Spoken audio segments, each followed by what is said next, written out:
What's up, Boston Celtics fans? Today we've got a lot to cover, so buckle up because this ride is just getting started. As the team stares down the barrel of an intense playoff series, every moment feels heavier, every play counts double, and the atmosphere is electric but also tense. There's still at least one more game to play, and if the Celtics manage to clinch that next win, who knows?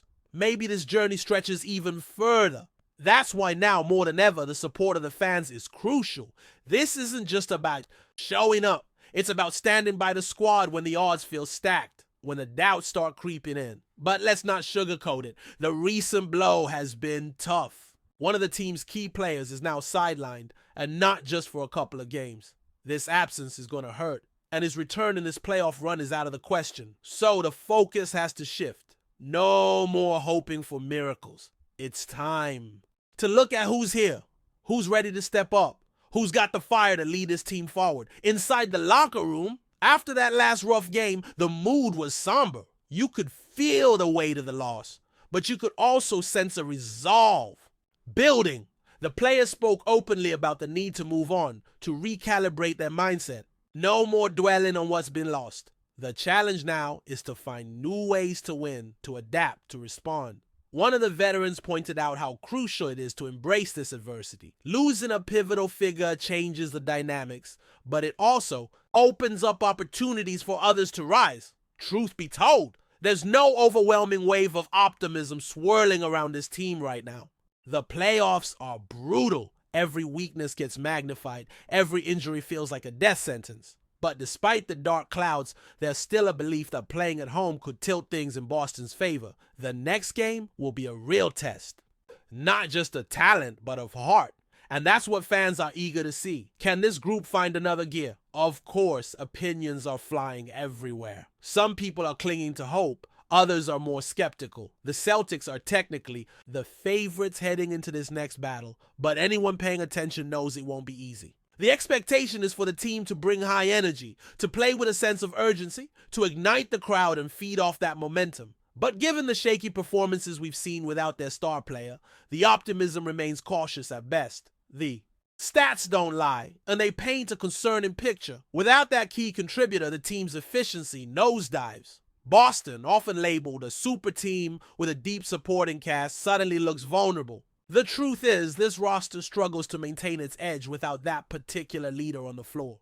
Even when facing opponents who aren't exactly in top form, the Celtics have found it hard to capitalize. That raises serious doubts about their ability to stay competitive in his absence. Looking back at the last game, several players fell short. One failed to make an impact. Another underperformed despite his veteran status, and yet another was missing entirely. The second half effort was particularly disappointing, as a player who had been reliable before couldn't find his rhythm. Across the board, the usual standouts failed to replicate their previous successes. Now, the pressure is on for these same players to elevate their games, to take on more significant roles. But whether they can deliver remains an open question. One player, known for his consistency, has been a workhorse throughout his career, yet his most recent outing was far from inspiring. Turnovers piled up, decision-making faltered, and despite scoring 20 points, it felt like an empty stat line. Inefficient and frustrating to watch. Honestly, it's fair to question whether he can truly carry this team as the primary option throughout an entire NBA season. His performance in Game 4 did little to silence the critics. Though his box score wasn't historically bad, the eye test told a different story. There were way too many careless mistakes, and it's hard to trust him handling the ball under pressure. Still, the next game looms large, and he himself acknowledged the need to move on and focus on the next challenge. This is where leadership gets tested. Stepping up at home in front of a demanding crowd requires more than just talent. It's about setting the tone, both offensively and defensively. And speaking of defense, the team's effort in that department has been downright unacceptable. Allowing the opposition to rack up 121 points in a playoff game is a defensive collapse, plain and simple. So the big question is, can this player bounce back?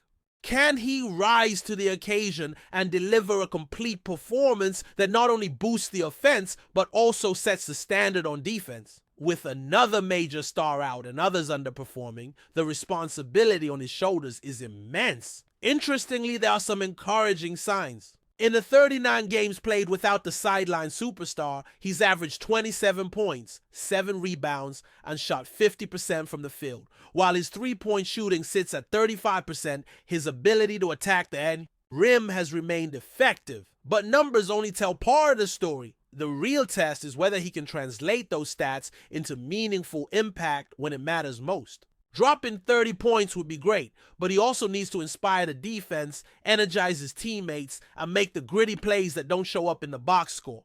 Recently, he's been vocal about the team's defensive struggles, especially after the Game 4 disaster, where they simply couldn't get stops when it counted. That inability to string together defensive stands has been a major reason for the downfall in this series. The injury to their key player remains fresh in everyone's minds, particularly because it stemmed from a pivotal turnover that shifted the game's momentum. Yet despite that setback, the focus has to be on the present. The question now is whether this team, as currently constructed, can claw back from a 3-1 deficit. It's a daunting task, but not an impossible one. Still, many fans are bracing for the worst, especially after witnessing the opponent's offensive explosion in the second half of Game 4. 70 points allowed in one half is inexcusable.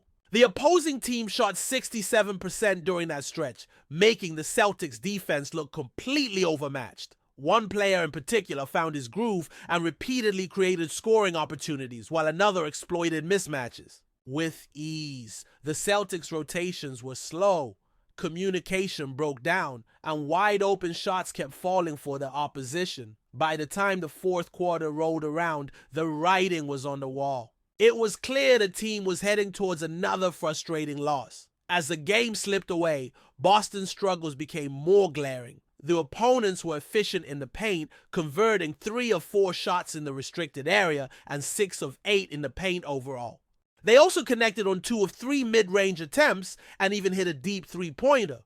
Meanwhile, the Celtics labored to find any offensive rhythm. Sure, they managed to knock down a couple of threes, going 2 for 4, but their overall execution was lacking. This has become an alarming pattern throughout the series. The fourth quarter performances in particular have been dismal. Across the first 4 games, Boston is averaging just 20 points per final period, shooting an abysmal 23% from 3 and barely hitting 30% from the field overall. Their offensive rating in these clutch moments sits at a woeful 92, while their defensive rating has ballooned to a staggering 124.7.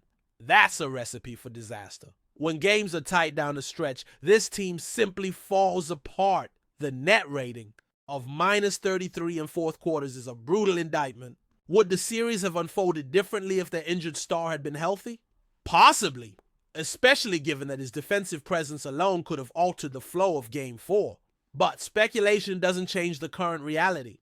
Celtics are now facing a massive uphill battle, and their margin for error is non-existent. One particularly concerning aspect is how easily opponents are targeting certain players on defense. In Game 4, it was painfully obvious. One player in particular became a defensive liability. Opponents exploited him in pick and rolls, isolated him repeatedly, and consistently created separation. His lateral movement was sluggish, and he simply couldn't keep up. This isn't just a bad game. It's indicative of a larger issue that's been festering throughout the series. On top of that, another key player is dealing with a heel injury, further complicating the team's defensive schemes. It feels like everything that could go wrong has gone wrong. The Celtics' injuries are piling up, affecting multiple players across different positions. One is battling an ankle issue, another has a nagging knee problem, yet another is dealing with a thigh injury, and even a wrist problem was aggravated before turning into a more severe ankle sprain. The physical toll of last season's deep playoff run, combined with international competitions in the summer, seems to be catching up to this group. But before we continue, please remember to subscribe to the channel and give the video a like. Your support helps us keep bringing you the latest news about the Boston Celtics. Feel free to share your thoughts on the news in the comments as well. Recent rumors have begun circulating in the NBA, hinting at a potential issue within the Boston Celtics locker room. The murmurs suggest that star forward Jason Tatum has expressed concerns about one of his teammates allegedly contaminating the team's dynamic. While no names have been officially linked to the claim, the speculation has taken on a life of its own, igniting widespread conversation across social media platforms and among NBA insiders. Although Tatum has remained relatively tight-lipped about the matter, his frustration seems to be evident in the rumors which describe a situation where team chemistry might be suffering due to an individual's disruptive behavior. For a franchise like the Celtics, known for its rich history and a competitive nature, any hint of internal strife could spell trouble. With such a talented roster, the last thing the team needs is a negative influence undermining their collective focus. Sources close to the team have suggested that Tatum's comments stem from his desire to maintain a high standard of professionalism and unity within the group. As one of the Celtics leaders, the 25-year-old forward has always prided himself on his commitment to excellence. Whether it's on the court, where his skills have propelled him to become one of the league's premier players, or in the locker room, where his leadership is vital to the team's success, Tatum holds himself and his teammates to a high standard. The idea of a contaminating player in the locker room is not new in professional sports. For years, various teams in different sports have struggled with players whose behavior or attitude has disrupted the harmony of the squad. In many cases, a toxic presence can affect not just the players' relationships with their teammates, but also their performance on the court.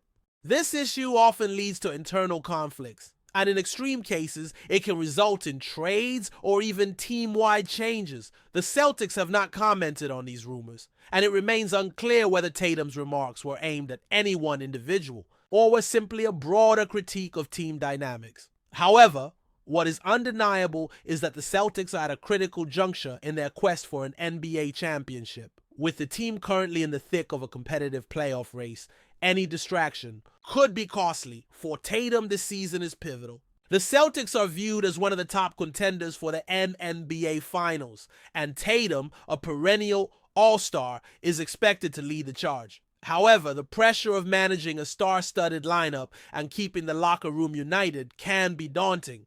The whispers of discord within the team serve as a reminder of how delicate the balance between individual egos and collective goals can be. As the playoffs loom, the Celtics will undoubtedly focus on putting their best foot forward. But the question remains, will the alleged contaminating presence within a team be addressed before it causes further harm? Tatum and the Celtics must now navigate not only the on-court challenges, but also any internal issues that could derail their championship aspirations. The coming weeks will reveal whether the rumors are based on truth or mere speculation, but one thing is certain: if there's a deeper issue within the team, it must be resolved before it hampers Boston's chances of returning to glory. For Jason Tatum and the Celtics, the stakes have never been higher, and the outcome of this season may well depend on the strength of their unity. That's it for this update. If you enjoyed the video and want to keep receiving exclusive news about the Boston Celtics, please subscribe to our channel